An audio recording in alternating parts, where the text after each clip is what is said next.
Right. Okay. So lifespan, why we age and why we don't have to. I thought this was a fantastic book. I bought it ages ago and I never quite got around to listening to it. And then as soon as I started, I was like, right, this is going to be really, really interesting. And there's so much of interest for people of our generation, but people for the older generation, I think there's even more interest in there because of the ability at that point to slow or even stop aging. So David Sinclair, or Dr. David Sinclair, who wrote the book, is an award-winning academic in his field. He is a Stanford, I think from memory, Stanford professor.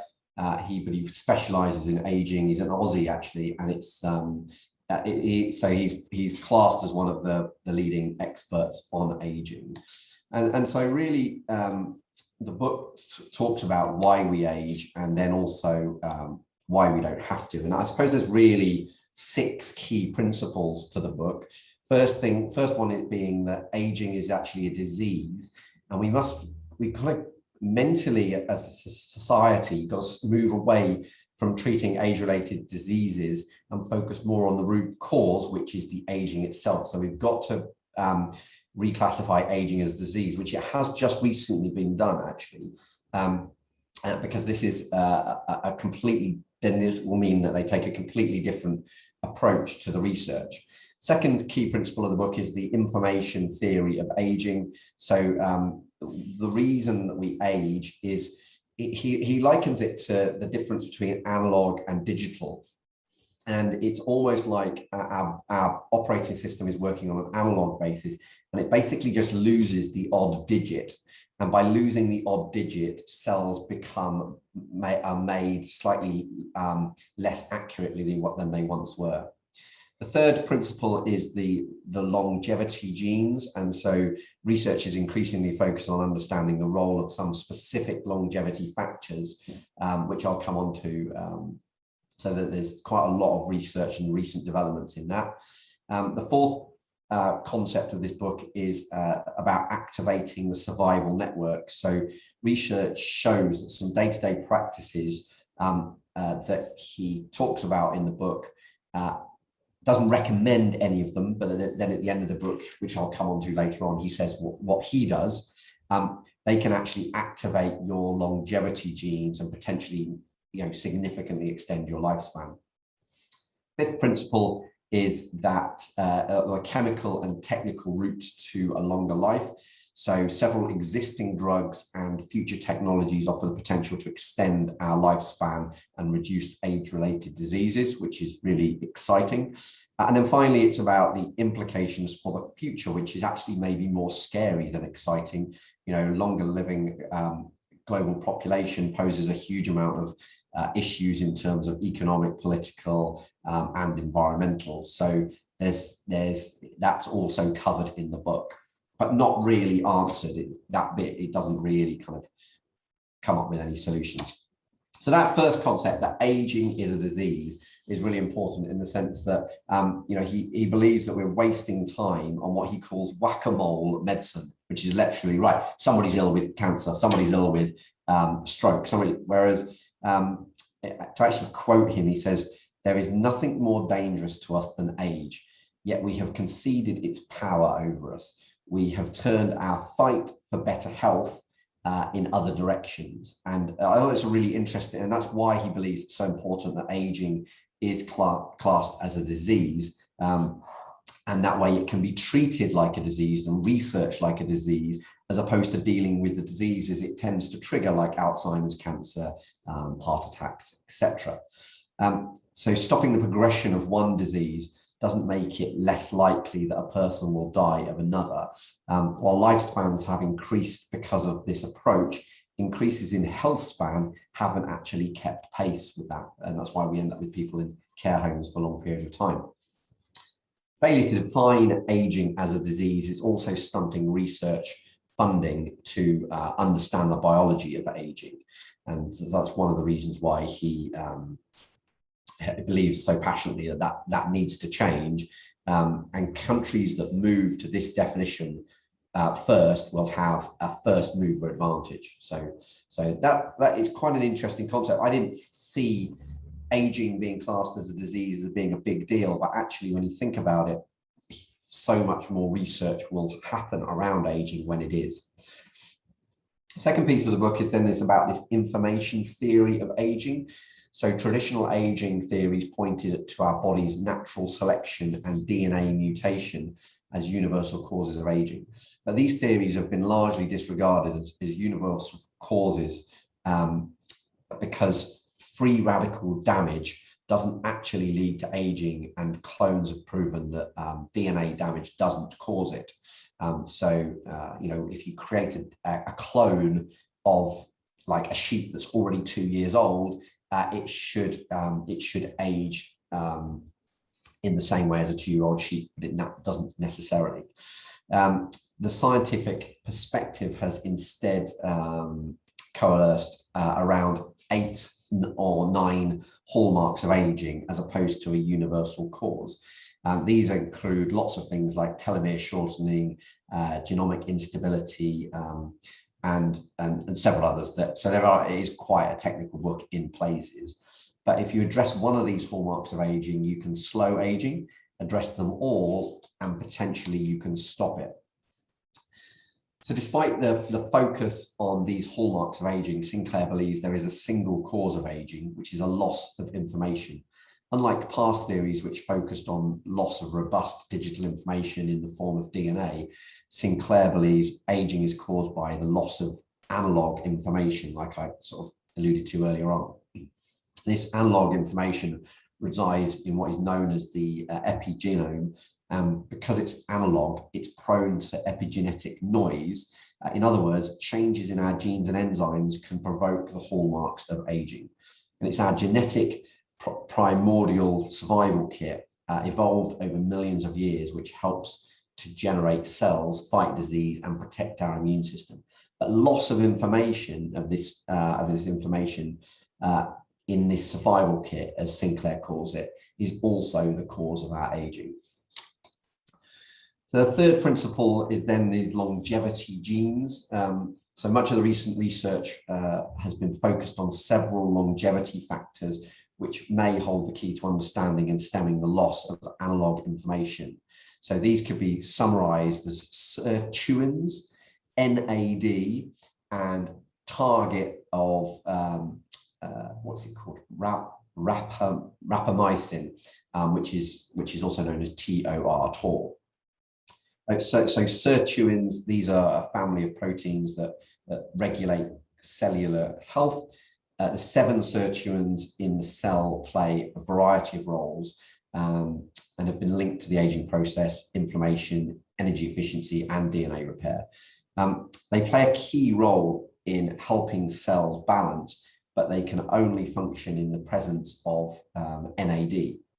I won't bore you with the chemical name of that. Research is increasingly showing that sirtuins can become distracted and overworked when dealing with too many DNA repairs, precipitating quicker aging. NAD is a critical coenzyme found in every cell of the body, and NAD helps to turn nutrients into energy and works like a personal assistant for proteins that regulate other cellular functions, such as sirtuins. It's involved in hundreds of metabolic processes, but levels of NAD tend to decline with age. And then there's this TOR one, and this is a complex of proteins that regulates growth and metabolism. Like sirtuins, TOR has been found in every organism in which scientists have looked for it. TOR provides a distress signal when DNA repair is required and plays an important role in digesting old proteins. And actually part of the aging process is the fact that this TOR, you end up becoming, the body becomes more and more focused on repairing these other problems, these sort of glitches in the analog creation of cells. And the more time that it spends repairing that, the less time it can be dealing with other things. And that is a key factor behind aging. The book then goes on to talk about how we can try and activate the survival network in the body. And the commonality of these longevity genes is that they are all activated in response to biological stress. Some activation may be key to delaying aging, but overworking them leads to a loss of epigenetic information and aging. The key, Sinclair believes, is to activate our survival network of longevity genes just enough and just in the right way. So things that we can do to help activate these longevity genes are to eat less. Apparently, disappointing, I know, but eat less. Countless studies have shown significant increase in lifespans of mice and other animals when calories are restricted over a large portion of their lives. Long-term calorie restriction may therefore increase lifespan, but it's not an appealing solution. So number 2 is then intermittent fasting. There's emerging evidence that we can cheat this process through periodic calorie restriction, regularly skipping a meal or fasting for a few days. Another one is lower protein, vegetable-rich diet. So the reduction of amino acids found in meats leads to the inhibition of mTOR, and evidence on the reduced risk of heart disease, cancer, and other diseases is now widely accepted. Exercise, unsurprisingly, is another one of these factors. So more frequent exercisers have larger telomeres. In studies, exercise appears to shift cells into survival mode, raising NAD levels, which in turn activates the survival network, growing oxygen-carrying capillaries in the muscles. High-intensity interval training appears to be the most effective form of this. And then the final one, and this is about the 3rd book I've read this year to talk about this subject, and the final one is cold exposure. So exposure to cold activates sirtuins, which in turn activates brown fat in the backs and shoulders. And the presence of higher levels of this brown fat is associated with lower age-related disease. So whether it's Wim Hof, whether it's Dr. David Sinclair, or whatever, I can't remember the other book that at the moment, but it would appear that regular cold exposure does provide many health benefits, both short-term things like mental health benefits, but also long-term health benefits too. A few things that he listed out as actually accelerating the aging process are things like smoking and passive smoking, pollution, PCBs, which are chemicals found in plastics. So he specifically said something I actually put in the Dream Retirement years ago, which is he will not have plastic or food cooked in a microwave in plastic. So if you're going to cook things in the microwave, take them out of the plastic, put them into a ceramic bowl or whatever, because otherwise these PCBs will leach from the plastic into the food, and they exaggerate this aging process. Other things are solvents and pesticides, foods treated with sodium nitrate, such as beer, boo, cured meat like bacon, boo.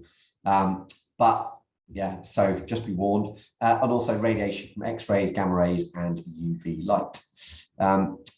And so so all of those essentially they speed up that breakage of DNA and communication, and therefore that speeds up the aging process. So then he looks at chemical and technological routes to a longer life.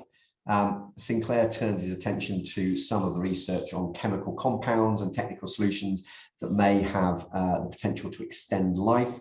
Rapamycin is an existing drug that lowers the immune response and is used to facilitate organ transplant acceptance. Mice given small doses of this in the final months of their life lived 9 to 14% longer. Metformin is another one. This is a diabetes drug, which has also been linked to longer lifespan. In 25 out of 26 studies of rodents treated, metformin showed potential as a protector against cancer. It's less toxic than rapamycin, but similarly mimics aspects of the calorie restriction. Interestingly, a lot of the book talks about rodents. They do a lot of tests on rodents, but I think over 99% of our genes are the same as a rodent, which is why it's actually a very good test. Another drug that's out there is resveratrol, that's it. This is a natural molecule found in red wine, grapes, and berries. Woohoo! This is good news, albeit in low quantities. Research has shown a positive impact on heart health as well as 20% life extensions in mice. So one thing you can do, which is good news, not bad news, is okay, drop the beer, but drink a glass of red wine a day. He doesn't actually recommend that. He doesn't even say that he does that, but that seems like a good compensation if you're going to have to drop bacon and beer all at the same time. But he does say a glass, not a bottle. Clearly, that's not going to be so good for you. And then NAD boosters or NAD boosters are another thing that he talks about in the book. These are emerging compounds of interest, and they're both shown as two variants, and they're both showing promising signs. While research has found that they may prolong fertility, not just life. No human trials have been conducted on that one yet. So then he kind of goes on to talk about the implications for our future. Clearly, if we all live longer, then that can have a significant impact on the global population and everything that is associated with that.